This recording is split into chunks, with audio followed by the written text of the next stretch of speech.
नमस्ते साथियों, कैसे हो आप सभी। इस वीडियो में आप सभी का स्वागत है। आप देख रहे हैं राइट इन्फो क्लब का ये वीडियो। मैं हूं आपका साथी प्रदीप मौर्य और आज के इस वीडियो में हम बात करने वाले हैं कि एसएससी सीजीएल में कौन कौन से सब्जेक्ट होते हैं, यानी कि जब आप एसएससी सीजीएल का एग्जाम देते हैं तो उनमें किन किन विषयों से प्रश्न पूछे जाते हैं और आपको पढ़ करके एग्जाम देना होता है।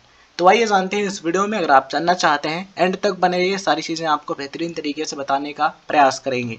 तो सबसे पहले हम बात कर लेते हैं एसएससी सीजीएल के बारे में। एसएससी का फुल फॉर्म होता है स्टाफ सिलेक्शन कमीशन, यानी कि कर्मचारी चयन आयोग, और सीजीएल का फुल फॉर्म होता है कंबाइंड ग्रेजुएट लेवल। ये जो एग्जाम है एसएससी के द्वारा कंडक्ट कराया जाता है, काफ़ी पॉपुलर एग्जाम है और अधिकतर उम्मीदवार इसके लिए अप्लाई करते हैं। तो आइए सबसे पहले हम बात कर लेते हैं एसएससी सीजीएल के सिलेक्शन प्रोसेस की। तो इसमें सबसे पहली स्टेज होती है टीयर 1। टीयर 1 में ऑब्जेक्टिव टाइप क्वेश्चंस पूछे जाते हैं और ये जो एग्ज़ाम है ये ऑनलाइन मोड में कराया जाता है। कंप्यूटर बेस्ड टेस्ट यानी कि सीबीटी आपको देना होता है। इसमें दूसरा स्टेज होता है टीयर 2। टीयर 2 में ऑब्जेक्टिव टाइप क्वेश्चंस होते हैं और ये भी ऑनलाइन होता है, मतलब कि कंप्यूटर बेस्ड टेस्ट होता है। उसके बाद आता है टीयर 3। इस स्टेज में डिस्क्रिप्टिव पेपर आपका होता है, हिंदी या फिर इंग्लिश में आप इसे सॉल्व कर सकते हैं और ये जो पेपर है ऑफलाइन मोड में होता है, मतलब कि पेन एंड पेपर मोड में कंडक्ट कराया जाता है। उसके बाद आता है टीयर 4। टीयर 4 होता है कंप्यूटर प्रोफिशिएंसी टेस्ट या फिर स्किल टेस्ट, यानी कि सीपीटी या फिर एसटी।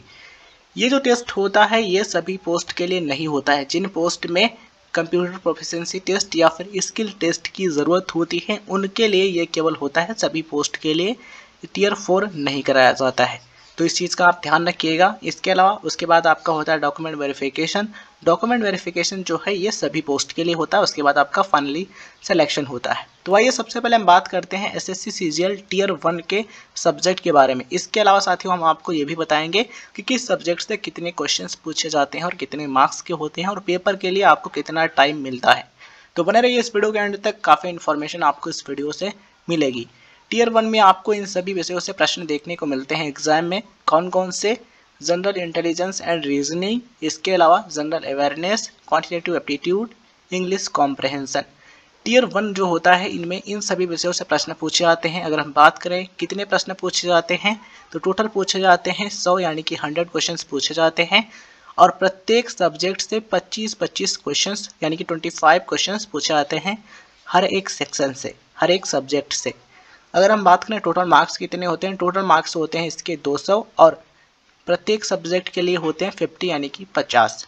ठीक है। अगर हम बात करें पेपर को हल करने के लिए कितना समय मिलता है, मतलब एग्जाम का ड्यूरेशन क्या होता है, तो इस पेपर को आपको 1 घंटे में यानी कि 60 मिनट में सॉल्व करना होता है और जो डिसेबल या फिर फिजिकली हैंडीकैप्ड कैंडिडेट्स होते हैं उनको 80 मिनट्स का टाइम दिया जाता है। तो इस चीज़ को आप ध्यान रखिएगा। इसके अलावा इस एग्ज़ाम में नेगेटिव मार्किंग भी होती है। कितनी होती है? प्रत्येक गलत उत्तर के लिए आपके 0.5 मार्क्स कट कर लिए जाएंगे, मतलब कि 0.5 मार्क्स का नेगेटिव मार्किंग इसमें होता है। ठीक है। तो कौन कौन से सब्जेक्ट होते हैं ये आप यहाँ पर देख लीजिए। ये जो सब्जेक्ट हैं इनसे प्रश्न पूछे जाते हैं एसएससी सीजीएल के टीयर 1 में। तो आइए साथियों अब हम बात करते हैं टीयर 2 के बारे में। एसएससी सीजीएल के टीयर 2 में आपको पेपर 1 देना होता है क्वांटिटेटिव एबिलिटीज़ का। ये जो पेपर है इसमें 100 क्वेश्चन पूछे आते हैं, 200 नंबर का पेपर होता है और 2 घंटे का समय आपको मिलता है इस पेपर को हल करने के लिए। उसके बाद होता है paper 2। Paper 2 English language and comprehension का होता है। इसमें 200 प्रश्न पूछे आते हैं और 200 नंबर का ये पेपर होता है। 2 घंटे का समय आपको मिलता है पेपर को हल करने के लिए। इसके अलावा साथियों पेपर 3 होता है स्टैटिस्टिक्स यानी कि सांख्यिकी का। इसमें 100 क्वेश्चन पूछे आते हैं और 200 नंबर का पेपर होता है। 2 घंटे का समय आपको मिलता है पेपर को हल करने के लिए। और पेपर 4 होता है general studies, finance and economics का। ये जो पेपर है इसमें 100 क्वेश्चन पूछे आते हैं और 200 नंबर का पेपर होता है। 2 घंटे का समय आपको मिलता है पेपर को हल करने के लिए। साथियों यहाँ पर आपको ध्यान रखना ज़रूरी है, टीयर 2 एसएससी सीजीएल एग्ज़ाम का जो टीयर 2 होता है इसमें टोटल होते हैं 4 पेपर, लेकिन पेपर 1 और 2 ये जो 2 पेपर हैं ये एसएससी सीजीएल एग्ज़ाम के आप किसी भी पोस्ट के लिए अप्लाई करें उनके लिए कंपलसरी होते हैं, मतलब कि आप किसी भी पोस्ट के लिए अप्लाई करें तो ये दोनों पेपर आपको देने ज़रूरी होंगे। कौन कौन से? पेपर 1 और पेपर 2। ठीक है। और ये जो पेपर 3 और 4 है ये कुछ स्पेसिफिक पोस्ट के लिए है, यानी कि अगर आप उन पोस्ट के लिए अप्लाई करेंगे तो उनके लिए आपको पेपर 3 या फिर पेपर 4 देना होगा। तो आइए साथियों सबसे पहले हम बात कर लेते हैं पेपर 3 और 4 के बारे में। देखिए साथियों, अगर आप जूनियर स्टैटिस्टिकल ऑफिसर यानी कि जेएसओ या फिर स्टैटिस्टिकल इन्वेस्टिगेटर ग्रेड 2, ये जो 2 पोस्ट हैं, अगर आप इनमें से किसी भी पोस्ट के लिए अप्लाई करते हैं तो आपको ये पेपर देना ज़रूरी होगा। कौन सा पेपर? पेपर 3 स्टैटिस्टिक्स का। अगर आप अप्लाई करते हैं असिस्टेंट ऑडिट ऑफिसर या फिर असिस्टेंट अकाउंट्स ऑफिसर, ये जो पोस्ट हैं इनके लिए, तो आपको पेपर 4 जो है ये देना ज़रूरी होगा। ठीक है।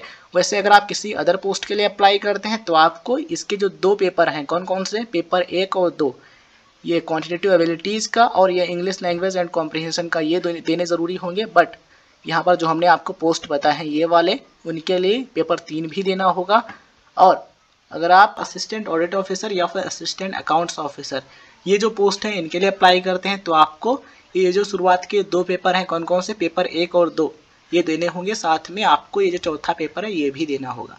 मुझे उम्मीद है कि अब आपको समझ में आ गया होगा कि कितने पेपर और कौन सी पोस्ट के लिए देने ज़रूरी होंगे। साथियों, अगर हम बात करें नेगेटिव मार्किंग की, तो इस एग्ज़ाम में नेगेटिव मार्किंग होती है।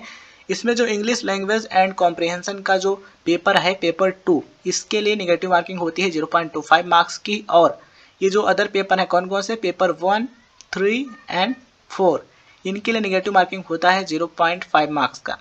मतलब कि प्रत्येक गलत उत्तर के लिए आपका आधा नंबर कट कर लिया जाएगा, मतलब 0.5 मार्क्स कट कर लिया जाएगा।